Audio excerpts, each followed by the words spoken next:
treinar a nossa mente, agradecer a Deus, nosso Pai, Jesus, nosso Mestre, por estarmos aqui, e mais essa oportunidade de estudo, de aprendizado conjunto, e pedimos, Senhor, ilumine nossos pensamentos, nos conduzam sempre à prática do bem,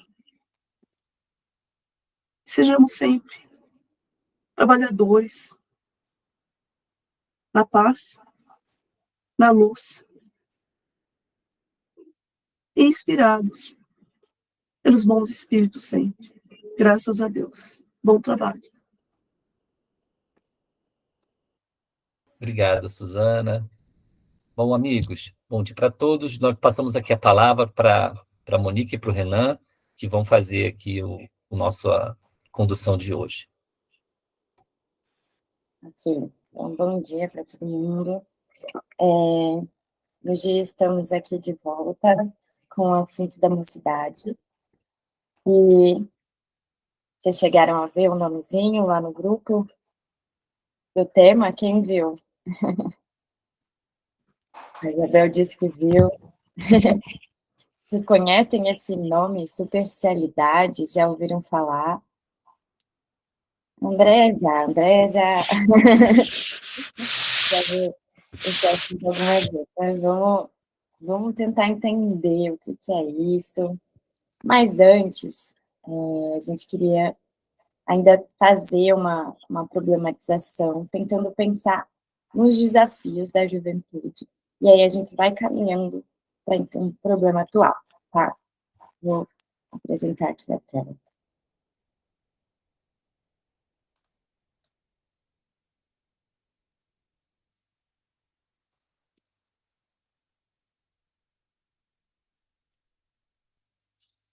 Alguém poderia ler para a gente?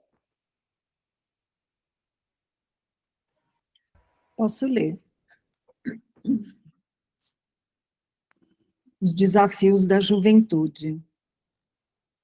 Completando a reencarnação, o adolescente passa a viver a experiência nova, definindo os rumos do comportamento que o tempo amadurecerá através da vivência dos novos desafios. Inadaptado ao novo meio social no qual se movimentará, sofre o conflito de não ser mais criança, encontrando-se, no entanto, sem estrutura organizada para os jogos da vida adulta. É, portanto, o período intermediário entre as duas fases importantes da existência terrena, que se encarrega de preparar o ser para as atividades existenciais mais profundas. Obrigada, Isabel. Esse texto está no livro Adolescência e Vida, do Divaldo Franco, da Joana de Ângeles. Quer comentar o que você pensou ao ler? Eu lembrei da adolescência mesmo, que é exatamente o que fala, né? A gente não é nem criança mais, fica naquele conflito, e também não preparado para a vida de adulto. Essa intermediação aí sensível, né? Esse momento que acho que vocês vão comentar bastante aí. Legal. Vocês já vivenciaram, então, todo mundo passou por isso, né? A gente fala até com jovens que é um luto, né? Um luto pela perda do corpo infantil, das vivências infantis, né? E ainda que você está vivenciando esse luto, você está se deparando com a novidade que é o mundo adulto, né? Lógico que em transição, mas com todo o desafio que se mostra ali, a sociedade exigindo que você defina a sua carreira, que você se entenda ali sexualmente, porque vem os hormônios, que vem, né, vem tudo isso junto, e o cérebro não está formado ainda, então as emoções estão imperando. Então, assim, essa é a juventude, né, com muitos desafios, e que a gente tem que começar a pensar como é um público sensível nosso no centro espírita, né? É uma fase, talvez, a mais desafiadora que a gente passa. É lógico que a gente tem desafios na vida toda, mas a confusão que é para o jovem vivenciar isso, é tudo vivido de forma muito intensa, né? Passar mais um pouquinho desse texto. Alguém poderia ler, pra gente? Posso ler, Nick? Então vamos lá. Inseguro quanto aos rumos do futuro, o jovem enfrenta um mundo que lhe parece hostil, refugiando-se na timidez ou expandindo o temperamento, conforme sejam as circunstâncias nas quais se apresentem as propostas de vida. As bases de sustentação familiar, religiosa e social sentem-lhe os embates dos desafios que enfrenta, pois relaciona tudo quanto aprendeu com o que encontra pela frente. Não possuindo a maturidade do discernimento e fascinado pelas oportunidades encantadoras que lhe surgem de uma para outro momento, atira-se com sofreguidão aos prazeres novos, sem dar-se conta dos comprometimentos que passa a afirmar, entregando-se às sensações que lhe tomam todo o corpo. Obrigada, Samantha. Isso é a continuação do mesmo texto. Quer comentar, Samantha, o que você pensou? É a questão do preparo, né? E eu acredito que cada vez mais cedo uma série de situações se apresentam aos jovens, e a imaturidade para decidir, para caminhar, e os apelos mundanos que são mais fáceis de serem seguidos, né? Nesse momento da dúvida, da incerteza, ele vai por algum caminho e talvez o mais fácil ali, o mais sensitivo. Muito bom, exatamente. Se a gente não dá sustentação nenhuma para vivenciar tudo isso, né, e é uma sustentação não só de estar ali apoiando, mas de orientando, de dando limites também, porque, né, pensando ali na família, o jovem não é maior de idade ainda, ele ainda está sob a tutela dos pais, não é à toa, né, que a lei é assim, ele não tem a capacidade, a maturidade completa, ele fala, não possuindo a maturidade de discernimento, não tem isso biologicamente falando, né, é claro que quando a criança vai crescendo, ela vai ganhando mais liberdade, né, o jovem já vai poder sair sozinho, poder dormir na casa de não sei quem, mas ainda assim é preciso colocar limites, é preciso dar ferramentas para que ele não fique entregue ao mundo, que é hostil e que pode levar para algum lugar. Agora o Renan vai fazer algumas perguntinhas para a gente. Bom dia, pessoal. A nossa ideia aqui é essa, a gente vai colocando algumas provocações e depois vem as perguntas para não deixar a gente dormir a noite direito, para a gente ficar pensando nelas. Vou compartilhar aqui minha tela com vocês. Então, a Monique trouxe 2 slides que falam um pouquinho sobre os desafios, né, da juventude com esse texto.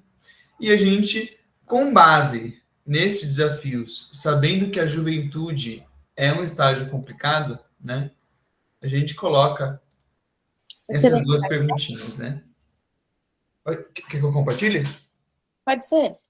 Vou compartilhar de novo.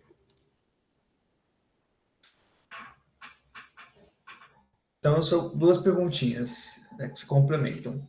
Com base nesses desafios, né, nessas dificuldades que o jovem enfrenta, que a gente acabou de ver, o que um jovem deveria encontrar numa mocidade espírita? E o que a mocidade espírita pode fornecer a ele? Iracema, por favor, pode falar. Bom dia a todos. O que o jovem deveria encontrar numa mocidade espírita, principalmente a doutrina espírita, o Evangelho segundo o Espiritismo, porque às vezes na intenção, no intuito de manter o jovem, segurar o jovem dentro da casa espírita, às vezes as pessoas pensam em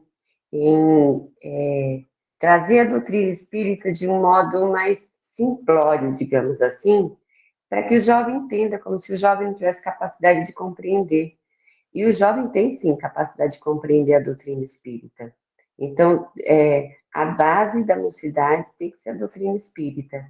E o que a mocidade pode oferecer a ele é o acolhimento, né, todo o acolhimento possível, a compreensão e oferecer a ele os ensinamentos do Cristo. Obrigada a todos, amigos.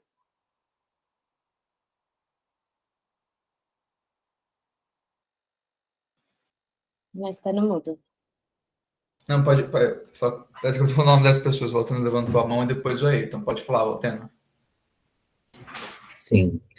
O que um jovem deveria encontrar numa mocidade espírita? É bem interessante que o Kardec, num dos últimos livros dele, ele escreve sobre a nova geração, um dos últimos capítulos também, né?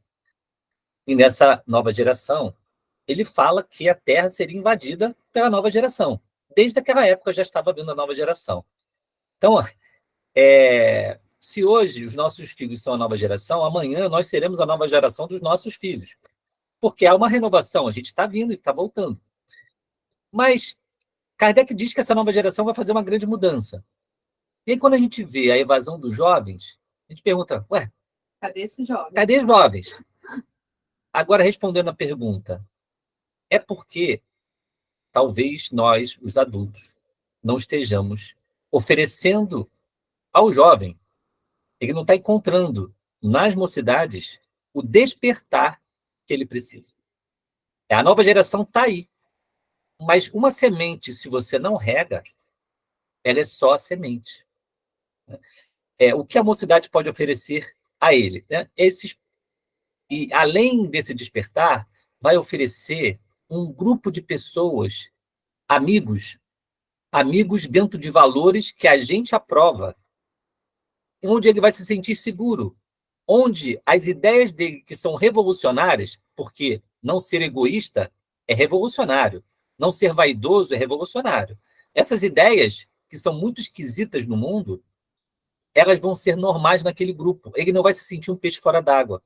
Mas, enquanto ele não tem um grupo bacana, enquanto essa mocidade não oferece isso a ele, ele não consegue se sustentar ali, e aí ele vai procurar um grupo que tem valores diferentes. Então, essas duas questões que eu queria contribuir.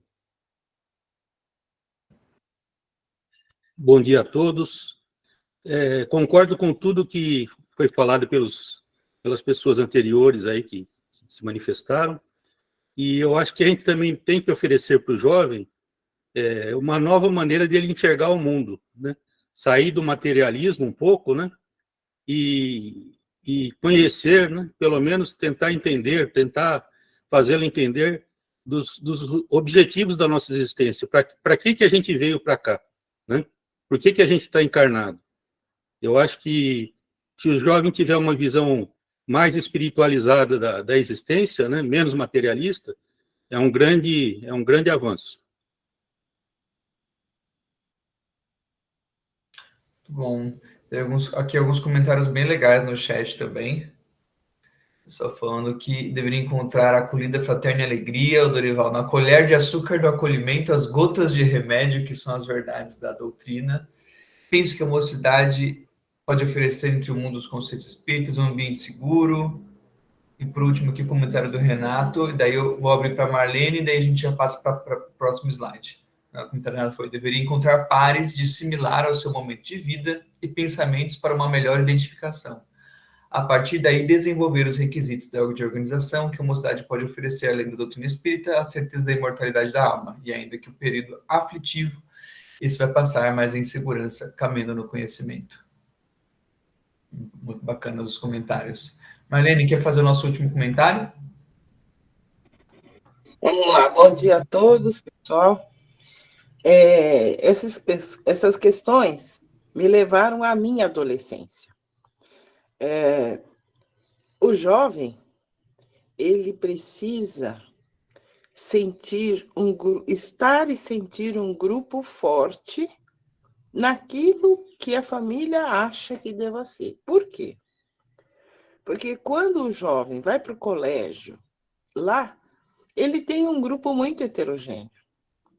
E quando nós, no final de semana, vamos procurar a nossa turma, são aqueles afins.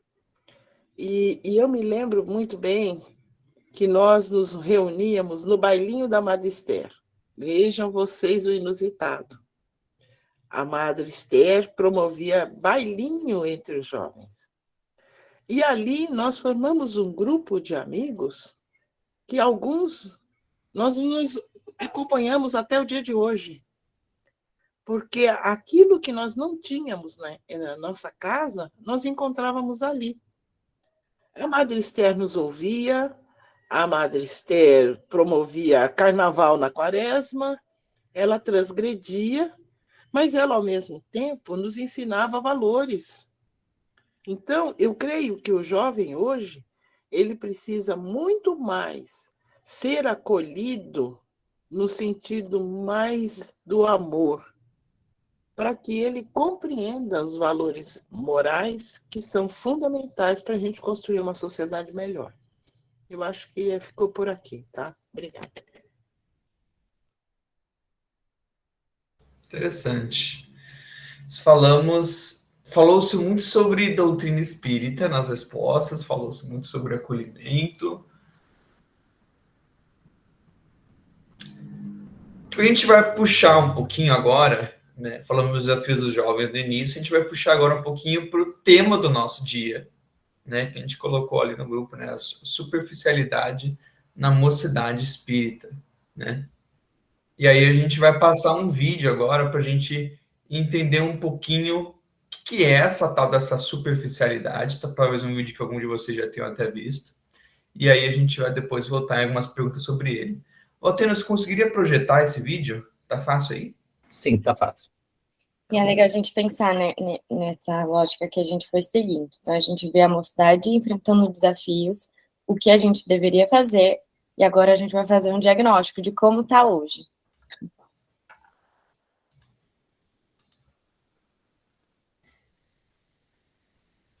Eu tô com receio que o áudio não vai sair. Eu vou ter que deixar meu microfone aberto. Vamos ver, tá, gente?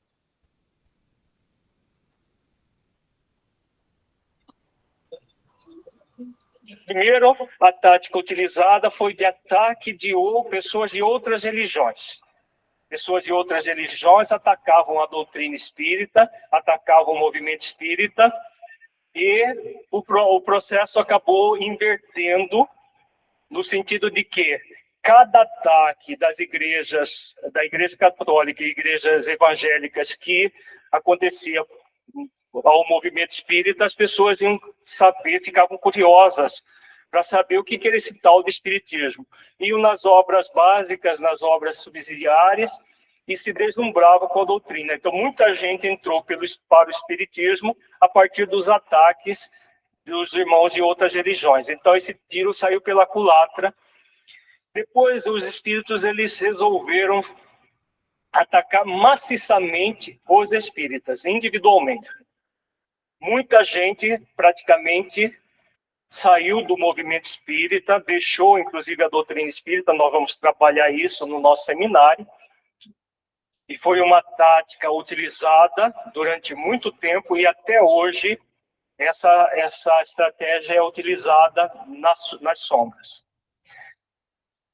De uns tempos para cá, eles mudaram um pouco a forma de abordagem. Como que estão abordando as trevas? É fazer com que as pessoas continuem dentro do movimento espírita, mas de uma forma superficializada. As pessoas estão, mas não estão. Estão dentro do movimento espírita, vão ao centro espírita, fazem atividades, mas a doutrina espírita, essencialmente, não penetra nos corações. Então, as pessoas permanecem, mas de uma forma morna, de uma forma parcial, dentro do movimento, como nós vamos ver.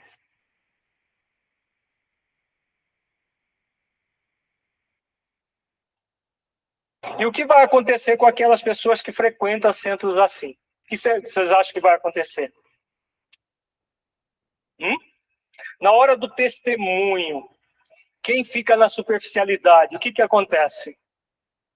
A pessoa não se compromete, e na hora que tem os testes morais, os testes que acontecem na vida de todos nós, as provas, ela se desespera, ela treme nas bases, ela entra num desequilíbrio só.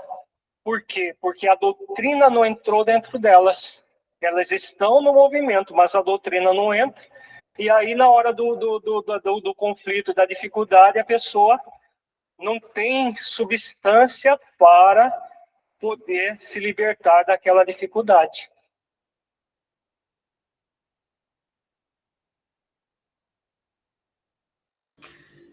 Esse vídeo, ele dá um... ele sozinho dá alimento para ficar falando a reunião inteira dele, mas a gente vai ter que comer ele por partes, porque tem bastante informação ali. A Leila levantou a mão, eu vou só... Então, só repassando rapidamente, né? Então, esse é um vídeo do Alírio Cerqueira num seminário que ele faz sobre obsessão.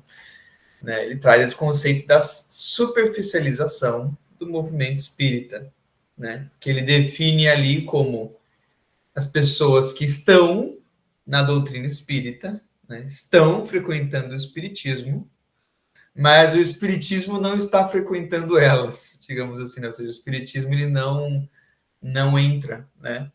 E às vezes a pessoa pode estar mesmo envolvida em... acho que aí eu vou fazer duas distinções, né? A pessoa ela pode estar envolvida, às vezes, até numa tarefa doutrinária, às vezes numa mocidade, num estudo. Às vezes a pessoa pode ela realmente estar ali vindo no centro espírita e fazendo somente uma ação social, mas não tendo um contato efetivamente com a doutrina espírita. Vou colocar aqui dois possíveis cenários. Mas vamos abrir um pouquinho agora para a gente conversar e a gente vai depois amarrando alguns pontos com a nossa conversa. Eu vi que alguém tinha levantado a mão já, acho que a pessoa abaixou, depois o Valteno levantou. Renan, tem a pergunta, aí eu acho que eles podem comentar. Eu vou botar a pergunta. Quer falar, Valteno? Depois a Leila fala? Oi, eu estava pensando o seguinte, pensando nessa estratégia das trevas, né, para anular essa geração que vem fortalecer a gente, né, que ele coloca que não é um ataque direto, né, é um ataque que você deixa o espiritismo bem morninha, bem superficial. Então, eu percebi há um tempo atrás que tinha muito isso, até balada eles faziam na casa espírita para encher, o objetivo era encher de jovem, não era qualidade da doutrina, era número. Então, realmente, eu percebia isso.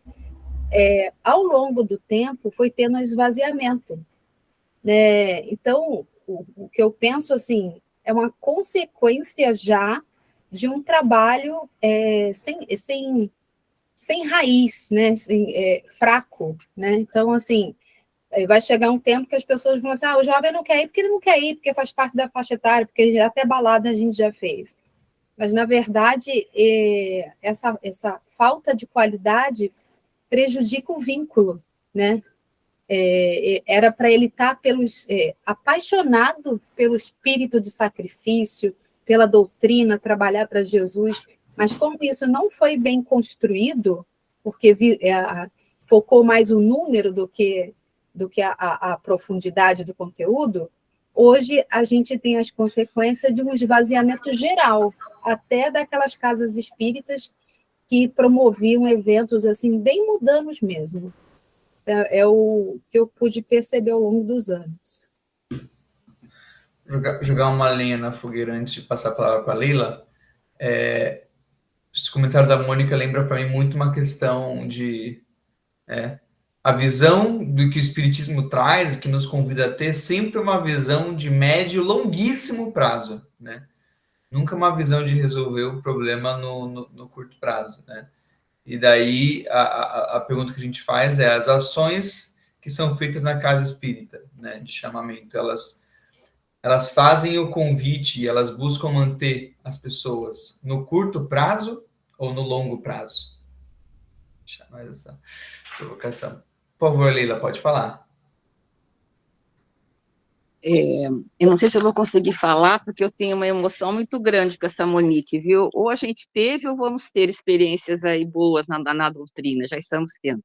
Eu fico, assim, pensando a importância do modelo, e o jovem, muitas vezes, ele está mais no descaminho do que no caminho, não é? E eu sinto falta desse letramento, não é? Porque o que é letramento, né? É uma linguagem como uma prática social. E o jovem, ele não tem o hábito mais nem de escrever, nem de ler um livro, nem de entrar dentro da história, e eu sinto que o jovem falta interagir com histórias, né, aquelas brincadeiras que a nossa querida Marlene colocou aí, como eram as rodas de conversas diferentes. E eu fico, assim, muito condoída de ver como o jovem tem que responder rápido, não é, por esses jogos, aqueles jogos do o POCs, tem o jogo pandêmico, que aqui no HC, com os adolescentes, a gente brinca muito sobre a forma didática de você tomar decisões. Por exemplo, a vacina, não é? Que tem muitos pais que são contra ainda nesse mundo que estamos aí de meu Deus, e aí a gente prova, não é, a efetividade de você adotar práticas que te levam a resultados positivos. Mas o jovem, ele constrói um navio, uma escola, um hospital muito rápido, não é? E a vida não é assim, não é? Ela tem todo um amadurecimento do caminhar do jovem. E eu sinto essa falta do jovem, assim, ser que nem um semeador, joga semente, vai arar, vai acolher, para depois recolher, não é? Então, ele está mais na preocupação de recolher. O que eu ganho com isso, não é? E se esquece, se não tem essa informação lá dentro de casa, ou até dentro do centro espírita, da parte ética das suas decisões, não é? Então, por exemplo, o que eu fazia no passado já não cabe hoje. A gente está em época de imposto de renda, não é? A gente burlava, eu me lembro que se comprava recibos, tal. Hoje em dia já não é ético, não é? Mas todo mundo fazia, então acho que o jovem ele vai assim. Então o grupo dos jovens acho que tem que ser muito observado com quem ele anda, porque tem o tal dos neurônios espelho, né? Que ele assimila muito. Muito obrigada. Estou emocionada, viu? Está muito boa aí. Obrigada. Obrigado, Leila. Vou repetir a primeira pergunta só, para ficar firmada aí na cabeça de todo mundo. Né? Então, a primeira pergunta é o que vocês entenderam como superficialização? O que é essa tal superficialização? É bom, é ruim? Né? Qual que é o impacto disso? E se vocês conseguem tangibilizar isso na mocidade, assim, ver como que isso poderia acontecer na mocidade espírita. Vou passar a palavra para a Lu, que está com a mão levantada.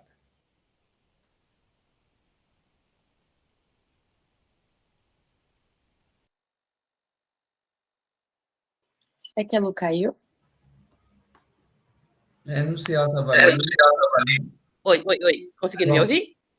Agora sim. Tá bom.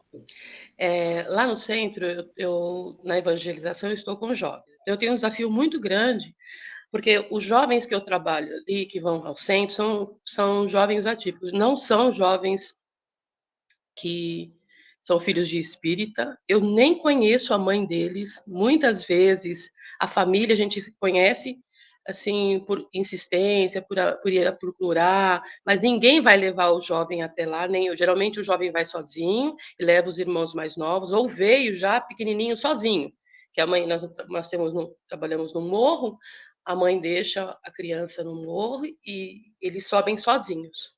Então, nem os pais levam até a porta.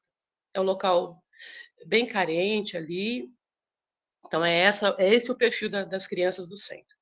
Quando eu assumi os jovens, eu tinha uma preocupação muito grande. Eu não sei se eu entendi bem essa superficialização, mas eu tive uma preocupação: como que eu vou trabalhar com eles, deixar plantado neles os conceitos básicos do espiritismo, para que ele possa usar e trazer isso para a vida dele, para quando ele não puder contar com mais nada, devido à dificuldade que ele tem familiar ali. São jovens pais que estão presos, pais que foram assassinados, que vó que está cuidando, toda essa história ali do entorno, né?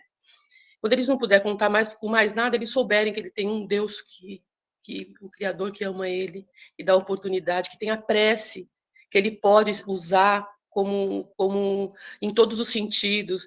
Então, a minha preocupação era não não ficar fixando em outras coisas, mas trazer a doutrina de uma forma simples, mas efetiva, para que eles pudessem contar com ela. E fui inventando um monte de método através das nossas capacitações, das nossas reuniões. Eu fui aprendendo cada vez mais e fui inventando métodos. Hoje, a minha evangelização se resume em 20 minutos. É o tempo que eu achei para que eles, para que eu conseguisse passar alguma coisa e eles ficassem, beleza, com vontade de voltar no próximo sábado. São jovens muito ansiosos. Os outros 40 minutos é de lanche, conversa, gostam muito de conversar, já fazem as preces. Antes ele falava de prece, ninguém queria falar nada. Então, o trabalho está fluindo. Então, eu tô conseguindo com que eles estejam na doutrina, não vão lá só para o lanchinho, como era sempre, né? Mas é um trabalho que eu estou conquistando, né? E então é isso, eu tenho um desafio muito grande e eu acho que eu consegui, eu acho que a gente não pode ficar engessado com jovens. Tem que mudar muito o tempo inteiro para que eles tenham vontade de voltar. E aí eu cheguei nesse formato de evangelização, está dando certo. Amanhã nós temos a abertura da família espírita é o segundo sábado da família espírita na região. 3 jovens vão participar. Um vai ler a prece inicial, outro vai ficar na fila de passe, o outro vai ficar recepcionando. Isso é um feito.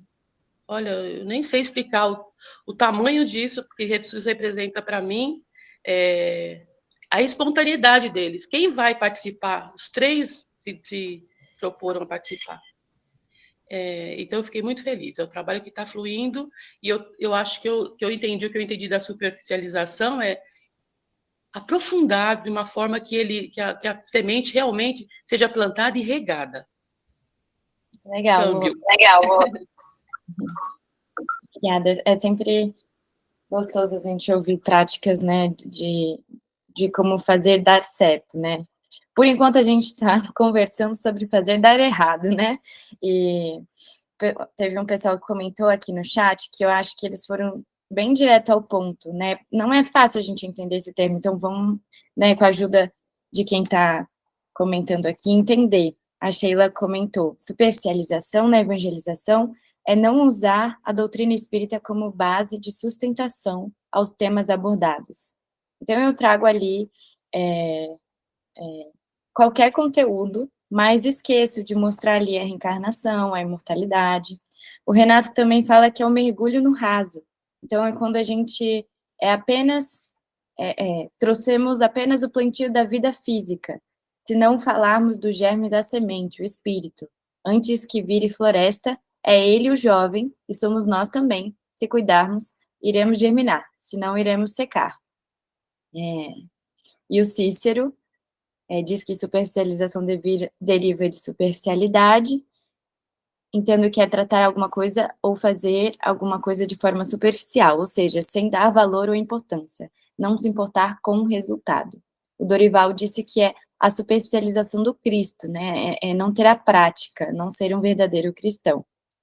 E acho que queria contribuir falando, né, que a gente pensar no contexto da mocidade, olhando aqueles desafios, né, acho que tem muito a ver também com o que acontece socialmente. Hoje não existe tanto aquela educação dos filhos, das crianças, dos jovens, repressora, onde a gente está o tempo todo limitando de uma forma ruim.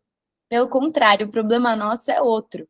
E a gente vê isso muito acontecer. As famílias, a população em geral tem medo de tocar em feridas sensíveis, de magoar, de machucar. Então, tem muitas crianças e jovens crescendo sem um contorno, sem alguém que vá direcionando. E esse medo da gente falar o que precisa, da gente falar o que também é difícil de ouvir, ele tem na mocidade e atrapalha o processo, né? Eu já ouvi muitos trabalhos de mocidade em que, querendo ser legal com o jovem, e a gente pode ser legal, né? Mas querendo manter todo mundo ali, não se toca em temas que vão diretamente, querendo ou não, em conflito com algumas vivências, né? A gente até passou por uma situação na mocidade, a gente trouxe uma reunião sobre ambiência, e a gente traz um aquário, coloca um fundo com a imagem, por exemplo, de uma baile, e aí a gente vai trabalhando como é que funciona os fluidos nesse local, como eles são contaminados pelos pensamentos, como isso pode influenciar a gente, que o perispírito absorve, ele tem esse poder de absorção, e a gente traz ali os textos doutrinários. E isso tudo foi só para explicar o que é fluido? Não foi. Foi para mostrar também que a gente tem que tomar cuidado com lugares que a gente frequenta, com companhias que a gente leva. E não foi fácil essa reunião. Muitos jovens trouxeram que estão refletindo sobre isso, outra trouxe que tem dificuldade, que vivencia isso e que não vai mudar. E a gente falou, tá tudo bem. Aqui a gente não vai forçar ninguém, a gente vai trazer a doutrina, né? E fica a critério de vocês decidir o que fazer com ela. Mas é importante não deixar de trazer, porque a gente não faz esse gap, né, de levar para a vida. Então, acho que essa é a minha contribuição de como pode ficar ralo, né, um mingau ralo. Só complementando antes da fala da Samantha, eu resumiria de duas formas. Né? Quando a gente fala de superficialidade, a gente tem aquela expressão, né? Nossa, tocou na alma da pessoa, tocou lá no fundo, né? É justamente a expressão diametralmente oposta à superficialidade. Então, você foi tão fundo que você conseguiu mexer lá na essência daquela pessoa ali numa decisão. E eu acho que, linkando também com isso que a Monique trouxe, né? É algo que, assim, se o jovem não sente que ele teria, assim, uma coisa ele ir na mocidade e sentir que ele tem um grupo de amigos, sentir que ele tem um grupo de acolhimento. Ok, isso tem sua parte, é importante. Mas se o jovem não sente que, se ele não estivesse na mocidade, ele tomaria muitas decisões diferentes, ou seja, se o jovem não vê que a vida dele mudou e que ele decidiu tomar outros caminhos pelo fato dele estar na mocidade, provavelmente essa mocidade ela não está oferecendo, né, o nível de provocações necessárias com a doutrina espírita para causar essa mudança, porque são essas decisões que ele vai precisar tomar, né? Às vezes decisões externas, às vezes decisões íntimas, né? Que vão linkar com aquilo que o Alírio falou no final, né? Quando uma hora vai vir a faculdade, vai vir as dificuldades, vai vir N coisas, né? E se o jovem não tiver feito esse movimento, ele não vai conseguir, ele não vai ver o valor, né, de fato, do longo prazo, como a gente comentou, que a Casa Espírita está oferecendo para ele. Aí acho que eu vou passar a palavra para a Samantha, para o Valtênio, e depois a gente já dá seguimento. A gente ia falar um pouquinho no que a Nick falou, né? Trazendo a superficialidade e o exemplo. Uma vez nós estávamos numa reunião, inclusive, e aí trouxeram ali um planejamento, né, de aulas sobre a juventude. E quando eu olhei aquele planejamento, tinham aulas, e grande número de aulas, que nem sobre espiritismo era, né? E aí eu olhei aquilo e falei assim, mas como você chegou nesse planejamento? Ah, porque nós fomos ouvir o que eles querem, os jovens querem. E muito voltado à mediunidade, ao fenomênico, né? E aí eu fiquei assim, e fiquei pensando, né? E conversamos ali. Então, muitas vezes eu acho que essa superficialidade fica quando nós trabalhamos apenas o que eles querem.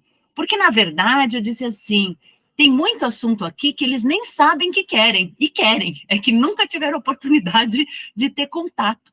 Então, ficar só no que eles querem ouvir, né, mesmo que seja espírita, mas só no querer deles, como a Nick passou, vocês passaram no começo, eles não têm nem a maturidade ainda para desenvolver tais decisões. E a gente basear um programa inteiro no que eles querem ouvir, e sem o conhecimento da doutrina espírita, que eles não têm, né, e também, muitas das vezes, a gente acha que eles querem tal coisa, e eles não querem. Você apresenta uma coisa nova, com fundamento, aí eles descobrem que eles queriam muito saber sobre isso, e aquilo vai se aprofundando, e aquele tema que você achou que não, eles nem queriam, é que eles não sabiam que existia isso, né, e a nossa função é trazer, não o que eles querem só, mas o que eles precisam, para esse momento descrito na introdução de vida deles. Então, eu acredito que muita superficialidade fica quando a gente baseia planejamentos única e exclusivamente no que eles querem ouvir, né?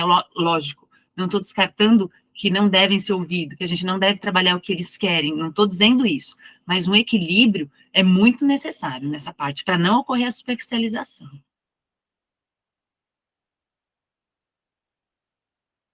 Posso falar? Bom, eu estava com o pensamento em outro lugar, a Samantha desviou meu pensamento. Mas tudo bem, Samantha, eu estou de acordo com o que você falou nas nossas discussões de como fazer um programa que a gente faz, às vezes, anualmente, né, com as equipes, tinha muito essa questão, e parece que é até uma técnica pedagógica, né, você buscar pelo interesse da pessoa. Sim, mas eu não vou falar muito disso, a Samantha já falou tudo que eu penso também. Nós temos que precisar entregar o que eles também precisam. E é importante saber o que eles querem, sim. Às vezes é o fio, você puxa um fio, você faz um balanço, né, e tal. Eu queria voltar à fala da Lu. A Lu é uma companheira assim, muito bacana e muito comprometida com o trabalho. Eu gostei muito do que você trouxe, Lu. Eu identifiquei muitas coisas. Essa questão dos 20 minutos, eu faço um estudo, além do Evangelho no Lar, eu faço um estudo com os meus filhos, né? De um assunto específico da doutrina. E eu faço só 20 minutos. Aí parece pouco, né? Porque, não, tem que fazer 1 hora, mas é o que eles aguentam.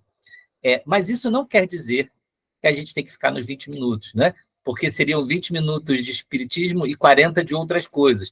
Tem que tomar cuidado para essas outras coisas não serem tão legais, que eles só vão lá por causa dessas coisas, né? Então, acho que fica um exercício para todos nós, como desenvolver uma reunião de 60 minutos, mega dinâmica, bem legal, com um filme, com um teatro, com alguma coisa, dá trabalho.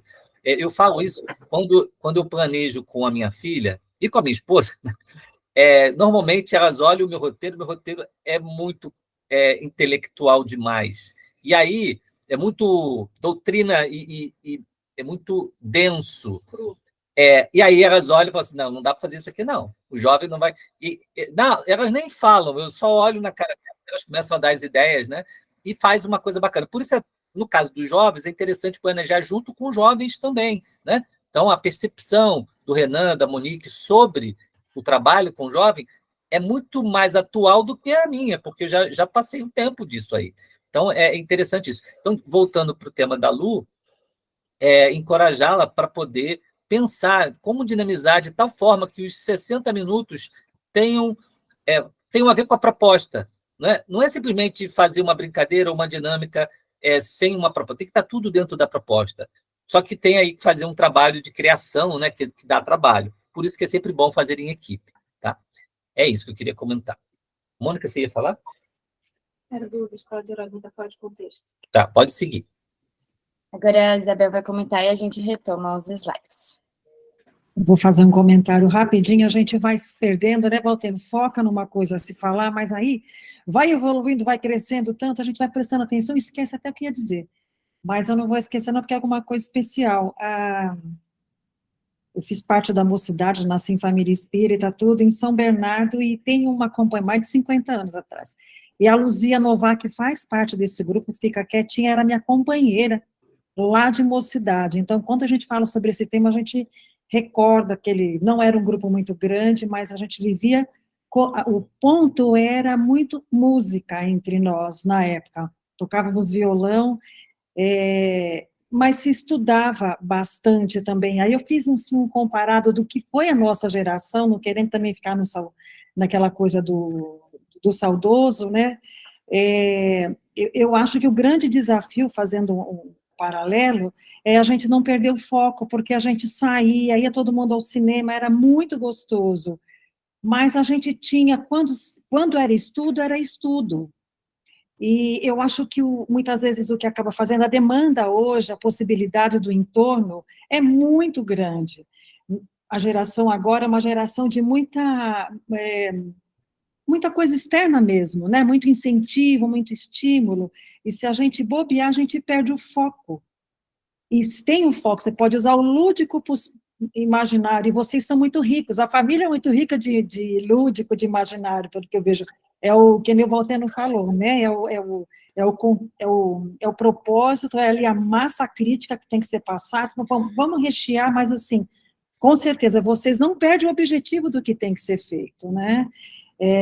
Então, eu acho que o grande desafio é esse.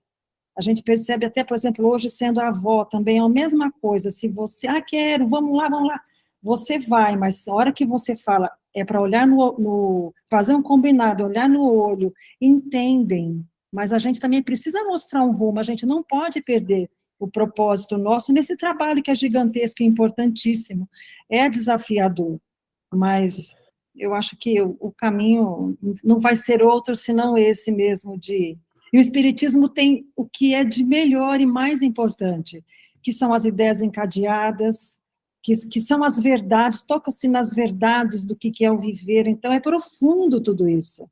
Quer dizer, material rico a gente tem, né? Isso já é a grande vantagem que a gente tem, vamos falar assim, de trabalhar com tudo isso que é maravilhoso.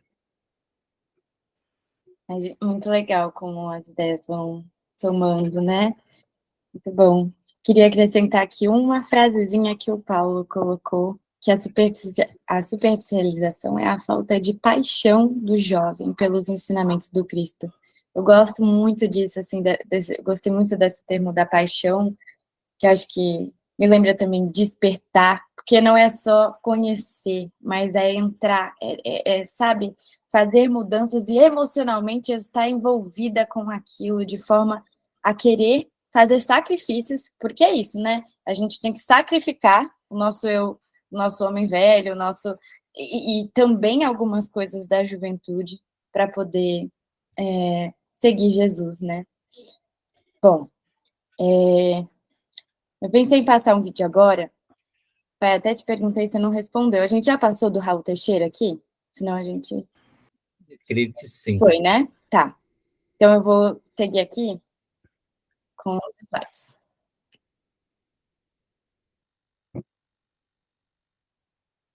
A Michele falou do envolvimento emocional, né? Monique, não sei se vocês vão trabalhar as propostas de solução hoje, mas... Vamos falar disso. Tá. Eu acho que esse trechinho ainda da Joana, do Adolescência e Vida, ele traz muito o objetivo que a gente tem que ter ao trabalhar com o jovem dentro do contexto espírita. Alguém poderia ler?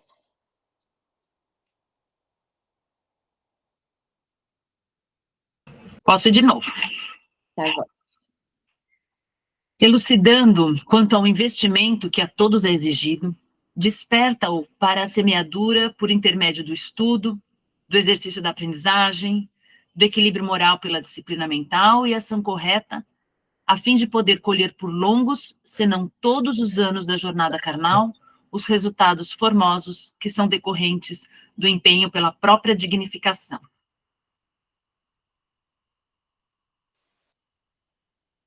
Quer comentar? Não, já falei bastante, deixa o pessoal falar, né? Tá bom. Acho que a dona Mildes quer comentar. Pode falar.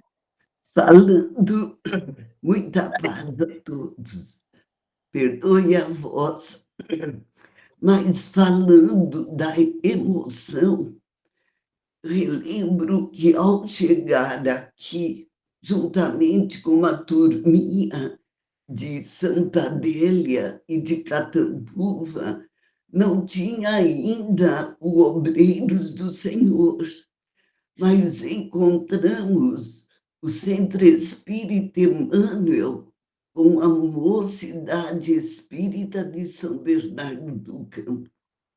Foram momentos extraordinários de aprendizado, começando pelo começo, exercitando a campanha Alta de Souza, e pudemos colher muita emoção, porque já havia o lar dos velhinhos, o nosso lar de Santo André. Então, nós sentimos que havia um campo propício para o trabalho de quem teve a felicidade da moral cristã como base no Centro Espírita Humildade e Amor de Santa Adélia. Hoje, nós vemos a necessidade de, juntamente com a moral cristã para a criança, juventude e mocidade, a escola de paz, porque para trazer a criança e o jovenzinho, eles não vêm sozinhos. E havendo a escola de paz concomitante, nem que seja num grupinho, numa sala só, mas priorizando o tema dentro do conteúdo programado, começando pelo começo. E nós vemos hoje, quando, para nossa alegria, todos aqueles, a maioria, posso dizer, dos que fizeram moral cristã e mocidade com a responsabilidade na tribuna, dirigindo tarefas, coordenando atividade com a responsabilidade de cristão renovado. E há uma alegria imensa. Agora, o que a nossa sugestão, o que deu certo, é lembrar que a mocidade, o jovem, necessita também da alegria dos encontros nas tardes de domingo com os companheiros e também proporcionar a eles condições, por exemplo, se gostam de esporte, vamos conseguir um lugar para depois da reunião propriamente dita, eles se encontrarem no futebol, no vôlei, mas sempre dentro da proposta do tema que foi abordado. Isso dá certo. E a gente, por exemplo, o Gilberto, que faz parte dos nossos encontros no sábado, ele é um dos jovens que teve também a oportunidade disso. Obrigada. Dona Mildes, obrigada. É gostoso ver isso, né? Que com toda a sua história, que você pôde acompanhar, já consegue ver todo o fruto que é uma mocidade, um trabalho com jovens que seja efetivo, que possa promover, inclusive, frutos para a própria doutrina espírita, né? Isso é muito bom. Nizeli, eu vou daqui a pouco passar uma pergunta, aí eu abro para você comentar também, só porque para não travar aqui, tá bom? Desculpa, eu cliquei sem querer, perdão. Ah, tá bom.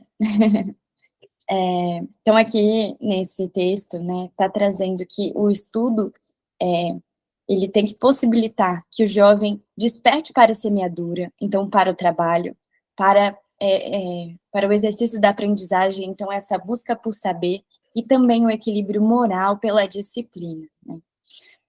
E aí o que a gente gosta de trazer, isso foi algo construído ao longo dos trabalhos do Departamento de Infância Estadual, é mirar nessas 3 coisinhas, que a reunião, que o estudo com o jovem, com a criança e com o adulto, também acrescento aí, estimule a reflexão, o autoconhecimento e a transformação moral. Vão ter reuniões onde a gente traga ali seja mais teórica para a gente embasar, mas que o fruto, né, de todo o processo ali naquele ano que a gente tem com um grupo de estudo, que tenha essas sementes, né? E aí, como é que a gente pode fazer isso na prática? Eu vou perguntar isso para vocês. Como é que a gente pode não deixar o trabalho superficial, mas que ele crie raízes? Agora eu vou abrir. Vocês podem falar. Como podemos fazer isso na prática?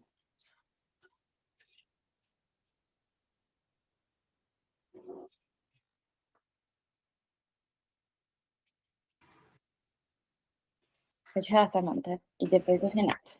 Acho que uma das questões para eles interiorizarem é dar significado àquilo que eles estão aprendendo, né? Então, tornar aquilo significativo, no sentido de trazer para a realidade deles e ter, como foi colocado aqui, né, pelo Paulo, por você, a questão da emoção. Porque todo aprendizado, a gente sabe, conectado a uma emoção, um sentimento, ele adere muito mais ao indivíduo. Então, eu colocaria como trazer a emoção, o sentimento para essa aprendizagem e a parte significativa, aquilo ter sentido para o jovem na vida dele, no raciocínio dele. Esses 2 pontos eu colocaria. Legal, Renato, quer falar? Eu acho que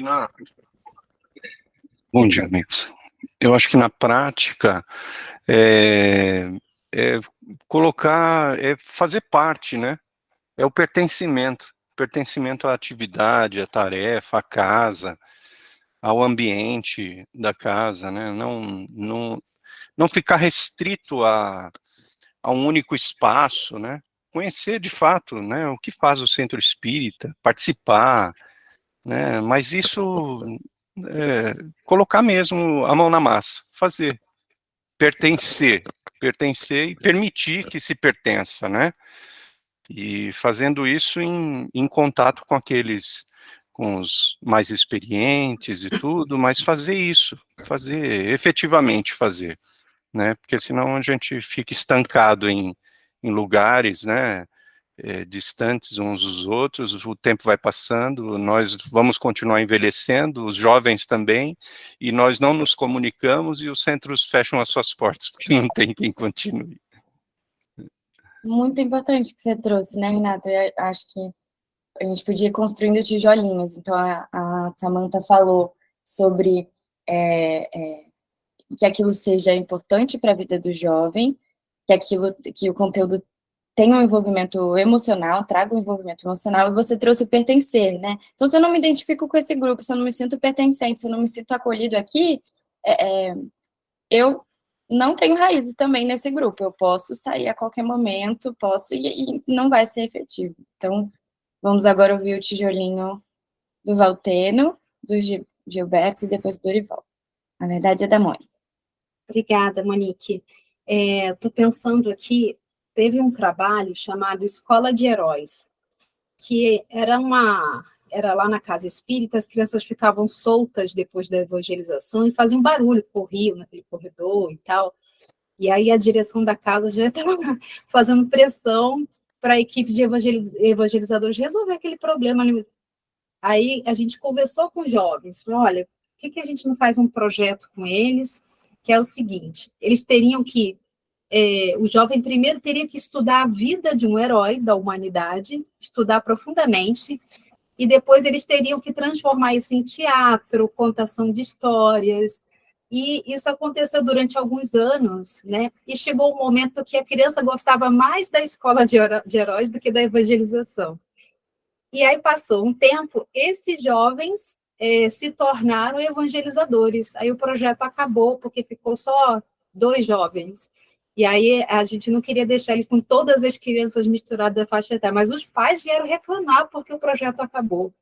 Né? Então, acabou porque se tornaram evangelizadores. Né? Então, e a pandemia também. E veio a pandemia e tal, mas eles estudavam bastante,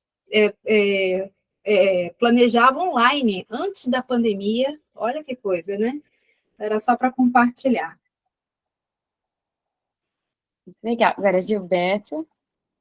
Queria primeiro agradecer a Dona Nilton pelo carinho aí, né? A gente começou na mocidade lá do Obreiros há 40 anos atrás, né? Era uma mocidade muito ativa, e tinha cada sala, a gente tinha 3 salas, 2 de juventude e uma de mocidade.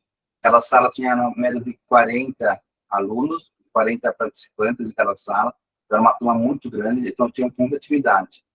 Daí, respondendo um pouco essa pergunta, né, como foi isso em prática, foi uma coisa que o Renato falou, né, acho que é prática mesmo, entendeu? A gente tem a oportunidade de colocar o jovem em algumas atividades. Eu lembro que na nossa época, a gente tinha muita atividade que a gente fazia essa mocidade também.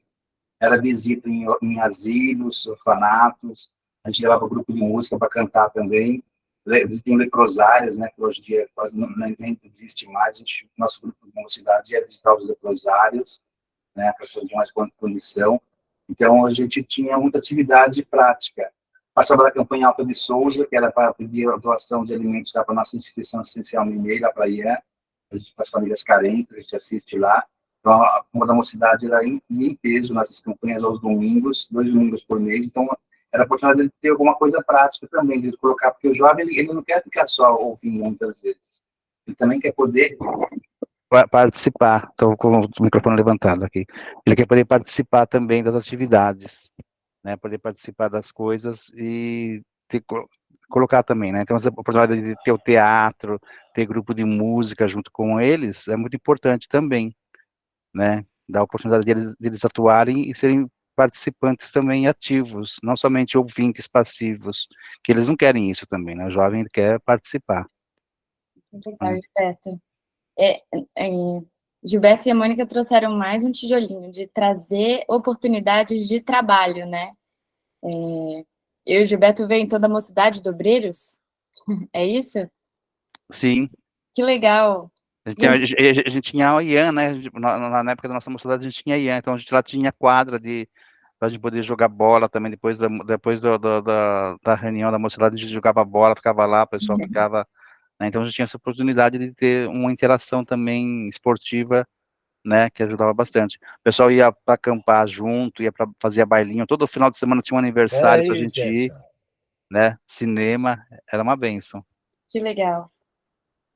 Muito bom. E agora eu vou passar para o Dorival.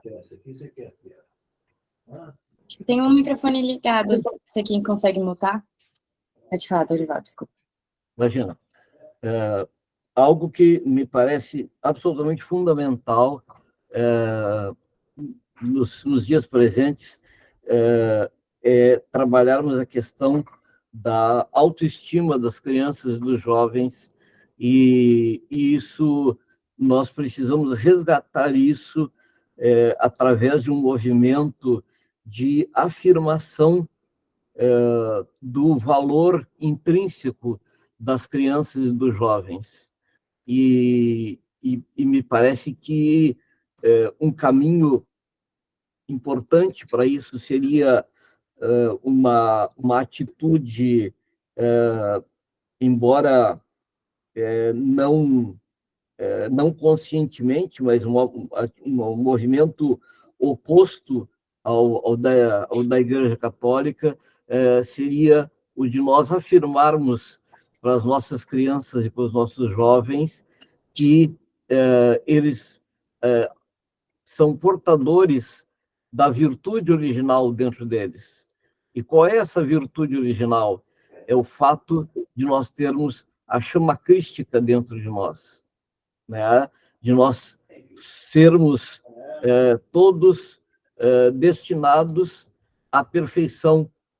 E isso me parece que traz um alento, né, às crianças e aos jovens, dizerem, olha, né, você tem né, um Deus imanente dentro de você. Deixa eu fazer o que eu tenho que fazer aqui. Deixa. Muito legal. E isso dá um up, né, no moral. E isso ajuda eles a ver o valor que eles próprios têm. Obrigado. Dorival, você trouxe uma coisa muito importante, né? Eu acho que talvez eu destacaria duas, assim.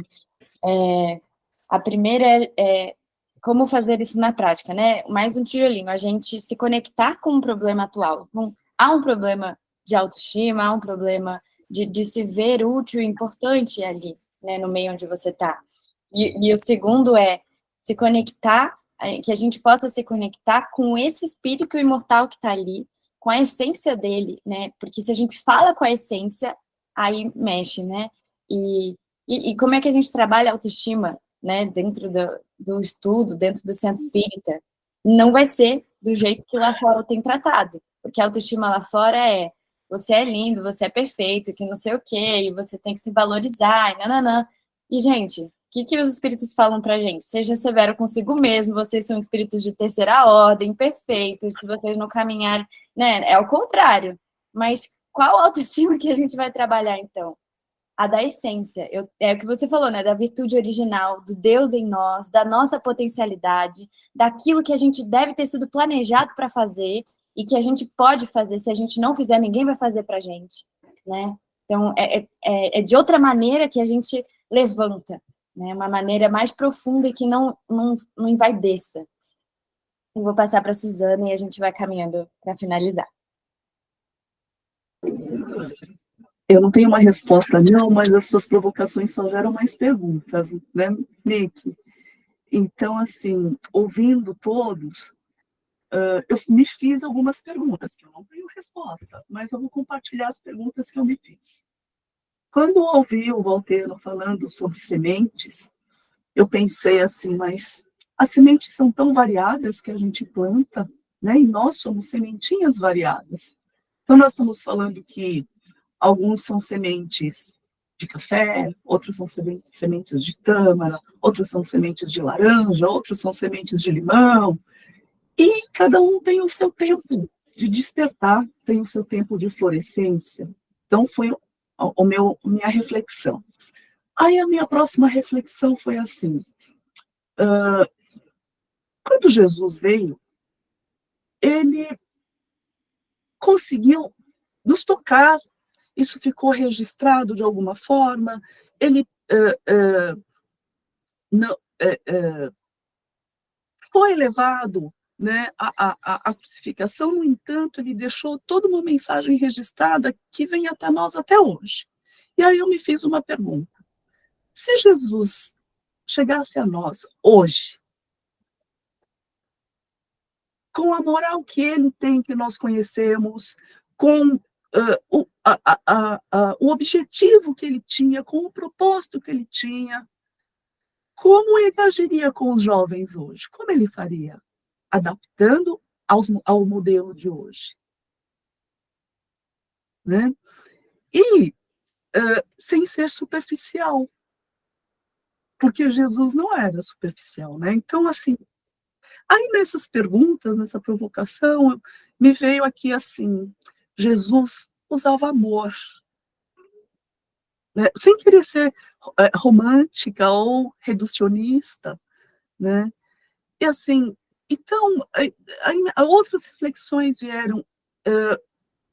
Jesus trouxe a simplicidade, dentro da simplicidade ele colocava amor em tudo que fazia, sem ser superficial, né? Na simplicidade, então assim, não inventava muita coisa, era a essência dele, era as lições, e ele falava para vários públicos, né? Então ele falava para samaritanos, ele falava para os levitas, ele falava para os pescadores, ele falava para as mulheres, né? Então, não tenho resposta, são só reflexões que podem levar aí a outros pensamentos. É isso, tá bom? Obrigada. Muito legal esse diálogo interno que você foi fazendo, tentando chegar lá na fonte, que é o Cristo, né? E ele teve simplesmente o exemplo, a vivência, né? Ele tinha os ensinamentos nele. E é claro que numa vida a gente não sai perfeito, mas qual é o efeito de falar daquilo que se pratica, daquilo que se esforça para praticar, né? Isso pode fazer muita diferença, né? O efeito de falar com amor sincero ali, né? Valteno? Sim, é sobre a semente da Suzana. Lembrando da parábola do semeador, né? A gente já fez esse comentário antes, mas quando Jesus conta a parábola, a gente imagina ali o semeador perfeito, com a semente perfeita. Então, se o terreno não dá fruto, a gente sabe de quem é a culpa. Né? É do terreno, é do coração. É um coração de pedra, de espinho, etc, etc. Agora, quando nós somos os semeadores, para o ponto que a Suzana trouxe, né? E quando a semente que a gente está trazendo pode ser diferente da semente original, daquela que é pura, a gente pode ter também a responsabilidade do problema. Então, compete-nos levar a semente mais pura.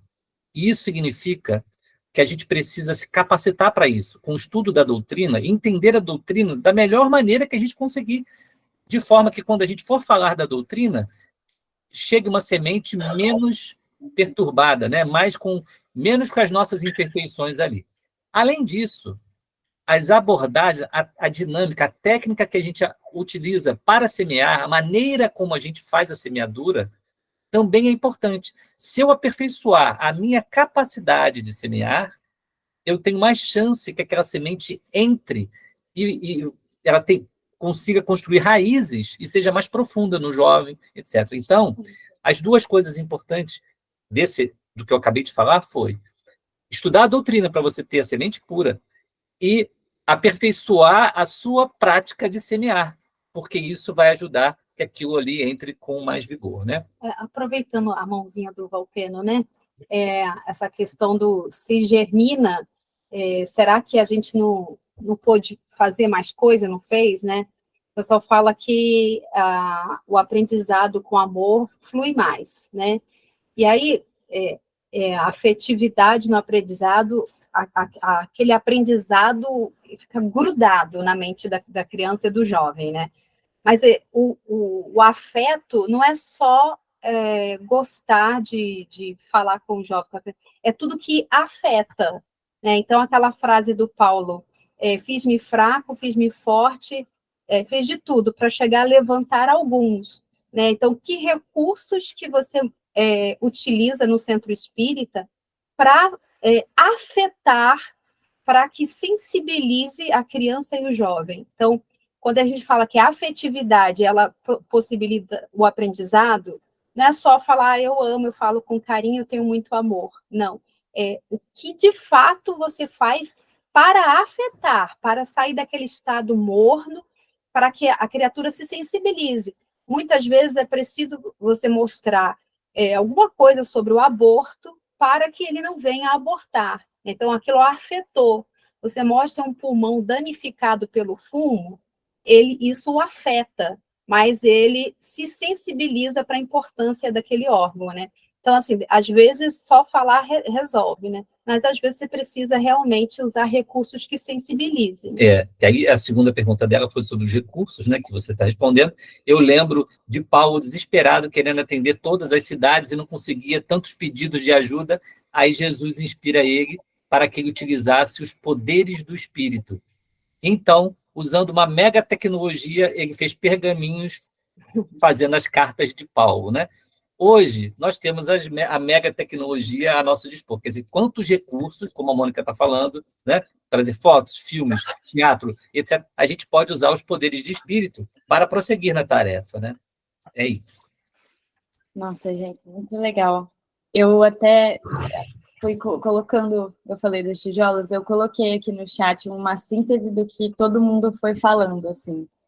Copiem e colhem. Eu vou guardar para mim, para me guiar na minha prática, mas eu coloquei aqui. 1, que o conteúdo possa ter um efeito na vida prática do jovem. 2, tocar no coração, envolver emocionalmente. 3, gerar pertencimento.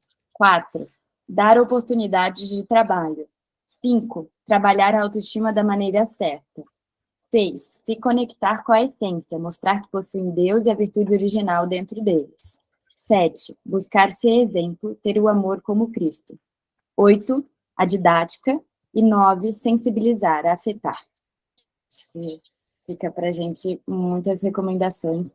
Eu queria mostrar um videozinho simples, assim, que eu gravei de um estudo de Deus, mas um exemplo de como a gente pode ter essa didática. Vou mostrar rapidinho para você. Escreve esse textinho no chat para eu botar lá nos grupos, filha, por Eu favor. escrevi no chat, está fixado. Obrigado, vou pegar aqui.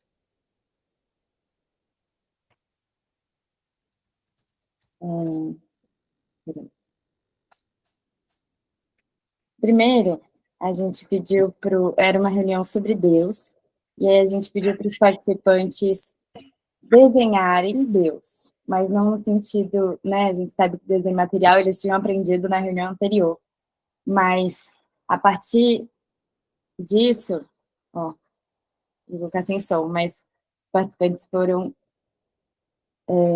fazendo desenhos, e aí a gente pedia para explicar E nisso vinha todos os atributos de Deus, o que eles sentiam, como eles... E ninguém falava, Deus é isso que eu desenhei. Não é isso, né? Mas por que eles veem Deus dessa maneira? E se conectava com as experiências que eles tinham tido, né? A gente também teve um momento de falar sobre as nossas experiências com Deus, e foi muito emocionante, porque, então, uma experiência de um contagiou o outro, né? E trouxe lembranças, trouxe fé também, né? E aí, depois, a gente mostrou fluidicamente, né, trazendo ali a Gênese, era um estudo da Gênese, como que Deus está presente. Vou botar o play rapidinho. Mas é para a gente poder entender um pouco. Então, essa água, ele representa o fluido, e o glitter que está em toda a água, deveria estar, representa Deus. E a gente imerso nesse fluido. E é assim, então, ele explica como que Deus, tão grande, tão poderoso, consegue estar em todo lugar e ouvir todos os nossos pensamentos e falar com a gente. Porque a gente pensa e vai para o fluido, e Deus escuta, né? E Deus, então, está em eterna e infinita comunicação com todos nós. Não sei, agora acho que deu para entender, né?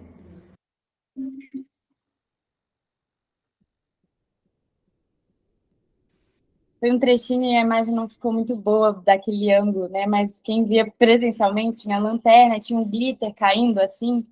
E isso foi com base, a gente pegava o trecho ali da Gênesis e mostrava. E então tinha os textos, tinha oportunidade de se conectar com as suas experiências, né?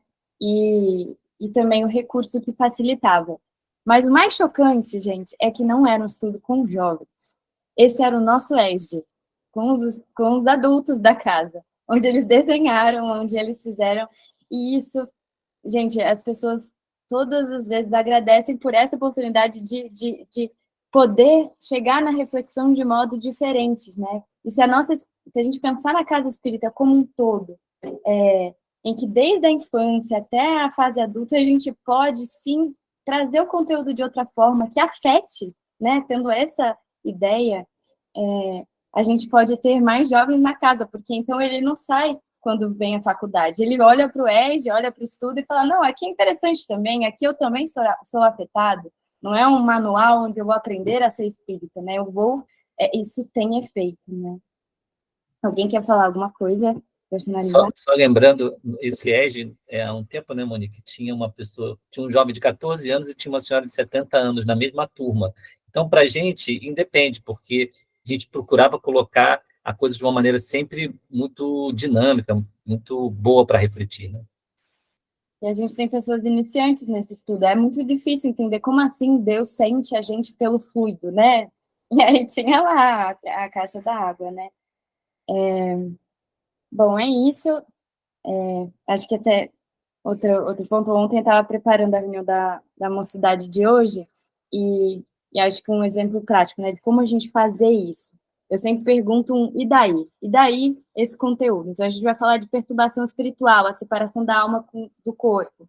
Mas e daí? O que isso serve para eles, né? Então, eles viram, é importante saber aquilo ali, mas os espíritos trazem muito apego à matéria, que o apego à matéria prejudica essa hora da separação da alma com o corpo. Então, o que a gente vai trabalhar hoje? Que estilos de apego da matéria existem? Como são os nossos apegos à matéria, né? Apego à matéria é só se apegar à matéria física, né? Ou existem apegos de paixões, de vícios, apego a pessoas de forma excessiva, né? Explorando para que amplie e aproxime da vida, né? Então, que a gente sempre leve essa pergunta, e daí? Esse conteúdo, né? Bom, gente, foi muito gostoso. Acho que vou entregar para vocês finalizarem. Tá bom? Quem coordena aí? Ótimo, filha. Eu queria pedir para a Cristina, a nossa nova presidente da USA aqui de São Bernardo, para fazer a prece final. Obrigada pela oportunidade. Vamos fechando os nossos olhos físicos, sentindo o envolvimento carinhoso da espiritualidade, que sempre nos acompanha aos sábados de manhã, a equipe espiritual, que sempre está presente nos nossos estudos, em nosso planejamento, e que possamos envolver aqueles também que não puderam estar presentes, mas que vão buscar as informações do curso de outra forma, que tenham interesse, e que todo o estudo seja como a semente, que possa germinar em vários centros, várias cidades, e que essa energia possa envolver a casa espírita que trabalhamos, a nossa casa que vivemos, e agradecendo sempre por estarmos envolvidos neste estudo, buscando sempre nos aprimorar, para tornarmos espíritos um pouco mais evoluídos a cada encarnação. Agradecendo sempre a Jesus, a Deus, assim seja, e graças a Deus. Muito obrigada.